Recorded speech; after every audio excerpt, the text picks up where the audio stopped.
ऐसे क्वेश्चन अक्सर एग्जाम में आते हैं। क्वेश्चन जो है भिन्न का क्वेश्चन दिया हुआ है और यहाँ पे दशमलव के बाद में जो अंक दिया हुआ है उसके ऊपर बार लगा हुआ है, ठीक है। तो जैसे कि यहाँ पे दिया हुआ 0.3 के ऊपर बार, फिर 0.6 के ऊपर बार, फिर 0.12 के ऊपर, 0.12 के ऊपर, इसमें 2 के ऊपर बार दिया हुआ है, ठीक है। तो इसमें हमको x का मान निकालना है। तो इस क्वेश्चन को हम बिल्कुल बेसिक से करते हैं। जैसे कि यहाँ पे दिया हुआ है 0.3 के ऊपर बार, तो अब आपको ये मालूम होना चाहिए कि ये बार का क्या मतलब है, ठीक है। तो इसके लिए हम उदाहरण ले लेते हैं। एक ठो 2/3 है मान लेते हैं, मतलब 2 में हम 3 का भाग दे रहे हैं, ठीक है। तो 2 में 3 का भाग देने से क्या क्या जाएगा, यहाँ पे भाग नहीं जाएगा, तो दशमलव लिए, दशमलव का शून्य लिए, तो कितना बार जाएगा ये 6×18 बचा 2, फिर इस दशमलव का शून्य लिए यहाँ पे 6×18 फिर बचा 2, फिर इस दशमलव का शून्य लिए वापस से 6×18। तो ये जो प्रोसेस है 6 जो है यहाँ पे लगातार आते रहेगा, ठीक है। ये 6 लगातार आते रहेगा, मतलब पुनरावृत्ति होते जा रही है 6 की।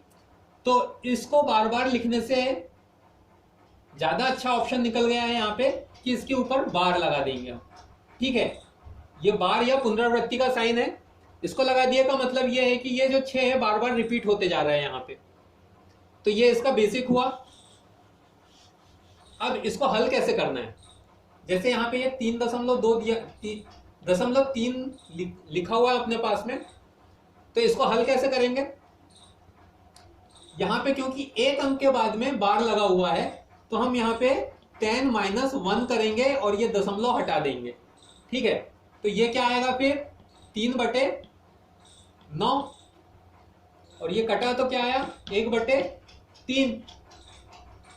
अब मान लेते हैं ये तो एक अंक के लिए था, 2 अंक दिए हुए हैं तो इसी को ले लेते हैं। यहाँ पे 1.12 लिखा हुआ है, तो 0.12 और 2 के ऊपर बार है। अब इसको कैसे हल करेंगे, क्योंकि यहाँ पे 2 के ऊपर बार है, मतलब एक ही अंक के ऊपर बार है, तो हम यहाँ पे 10 - 1 लिखेंगे।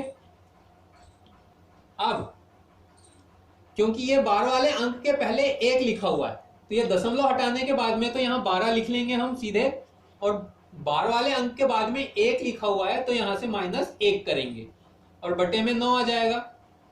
तो ये क्या आया फिर फाइनल आंसर इसका 11/9, ठीक है।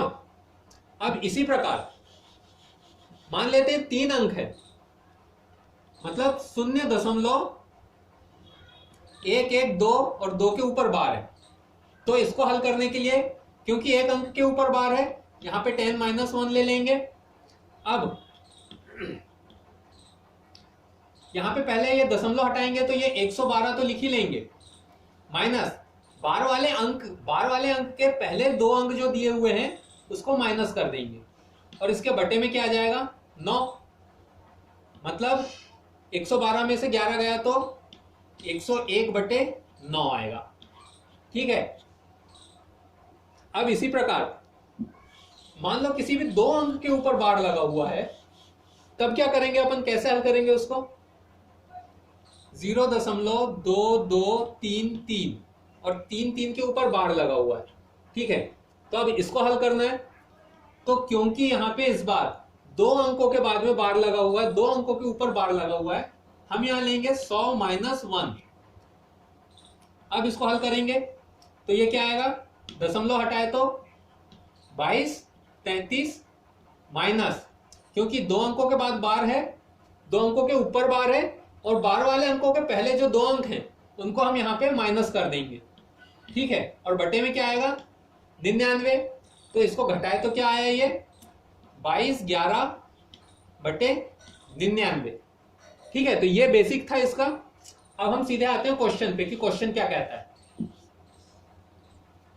क्वेश्चन कह रहा है कि ये 0.3 दिया हुआ है, इस पे बार है, प्लस 0.6 पे बार है, प्लस 0.12 और 2 पे बार है, और ये बराबर दिया हुआ है x के। तो हमको x की वैल्यू हमको निकालना है। तो बहुत ही आसान है ये।